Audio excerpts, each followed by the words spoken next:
KARDOM katuka vela nili video mate nili channel long kilangara duana fans tammi nili hen pen la pen nili men ke katuka veta chini pota hailo nili men la ke avinasteron la pen nonang litum kilang bom la bang ke karbiti 2.0 YouTube channel lo la pen pinia bang ke nali tum phanili warengawar sai puthaksi la bang so video long nang than pachini pon ikpo la pen kopia warengawar sai ma la pen vacancies kon an sidoma la bang nali tum la bang so video orlo siklar dagalam chini ikpo lapen nona litum labangso YouTube channel long jong sin nang kahomri mi lang polote ka chinghon penalitum subscribing on lapen adu hes tame belarjan thekloin dakana litum ber ponik denon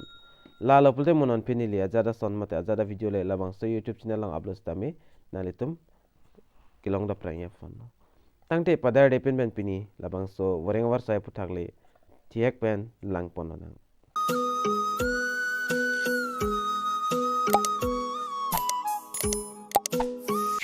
tangte aprangsi chithan pononang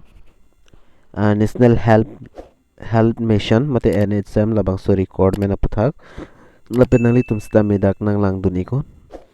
National Health Mission NHM Assam has invited application for the requirement of 27 vacancies to work in mission mode for the engagement in the National Tele-Mental Health Program of India Tele-MANAS on a contractual basis. The interested person who is searching for a job at NHM Assam may now apply here. Nasi dak 27 an vacancies dak PAKLANG ponlo lapen ning hang abang phu abang phitum dak pen jogdun igon lapen nili non ingson son ni nalitum phandak detail salam nang thania phanse nili bor ipon po lapen nalitum da screen nong thek ponong po NHM Assam Recruitment 2022 lapen name of post bang dak senior consultant dak number of post bang nalitum screen along stame thek ponong po dak ingsido lapen age limit dak 55 arta abang phu mate abang phitum nang po lapen education qualification bang a postgraduate physics 3 qualification ki untang abang phu mate abang phitum nang po labang sodim lapen dak 3-year experience to nang po nalitum dak lang po nego lapen number 2 along lang po nang name of dakta consultant lo dakta hinia post lo dakta civil lo arta bang 55 years abang phu abang phitum sidak apply dun long po lapen da qualification ka charle hinta a postgraduate physics 3 qualification unang po yolalo lapen name of post bang dak clinical physiologist dakta ingsido nalitum 43 age limit bang dak 43 qualification first or second class MA mate MSc degree ki untang abang phu mate abang phitum nang po lapen name of post dak bang nalitum thek ponang po physics social worker dak ingsinai lapen age limit dak 43 lapen education qualification ta first or second class MA mate MSW degree ki untang abang phu abang phitum nang po lapen name of post bang dak physics nurse dakta ingsido nalitum thek ponlong la screen along dakta ingsidoi lapen dak education qualification bang dak MS ki untang nursing ahut ka charli tang abang phu mate abang phinang po lapen name of post dak counselor dak 20 do post bang ke lapen dak arta bang dak 43 years abang phu abang phitum lo lapen education qualification bang masters in clinical physiology laki untang abang phu mate abang phitum nang po lapen name of post dak technical coordinator project coordinator dak sido dakta arta bang an 43 years abang phu abang phitum se ke apply dun long po lapen education qualification bang BE engineering ki untang abang phu mate abang phinang po lapen diploma dun nang po lapen selection process tadak tokpona nalitum la screen along lang ponegon lapen ke apply ning bang ke nalitum phani di dak penang than pon po lapen adet bang nili non nampik lang pon ikon nalitum phan adet bang nalitum dak thek ponong po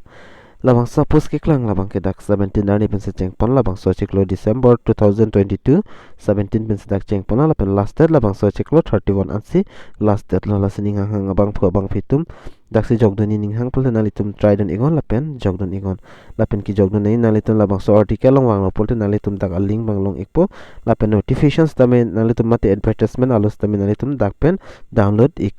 melo nili non nalitum phan ke flying process bang ke nili thiak pen tame aprangsi registration process pan PAKLANG pon ik pan nalitum fan lapen nalitum la online application form podim ber igon labangso article long wang lopulote lapen la hai link ni lila video description lo stami pic det po lapen kapre ga job birta jong nalitum nang bo mi pulte labangso YouTube channel bang subscribe igon lapen kapre ga sons video stami nalitum dakpen tek monlong igi lapen dak loading pol nalitum dak theklongi online recruitment NHM Assam nalitum dak wang ik elo lapen aprangsi nalitum dak account bang create paprang po registration paprang po nalitum email ID contact number date of birth lapen first name middle name lai hui nalitum dak fill up on thai lapen select post nalitum post man dak pen nalitum talk don igon select pon igon lapen dak gender ba nalitum dak select pon ignang po lapen dat verification dat pen nalitum password dak pinang po password feeder pen nalitum la finish line doi la finish complete po lapen dat nalitum la non si fill up tang thai lapen nalitum la next ber ponon lapen kapre dang nang klang ik opo lapen la prang process ma ni lista men nalitum hanan klang pon thek dat po lapen nalitum la registration tang alo pulte nalitum ID password pen login ik nang po lapen login ik dat pen fit nalitum ada online application form bang ada pen chingpu ik po lapen kenang so dok ada personal information lapen education qualification la hai nalitum madak pen fill up dunang po fill up thai pen fit nalitum kenang so documents bang adak pen chingpu ik nang po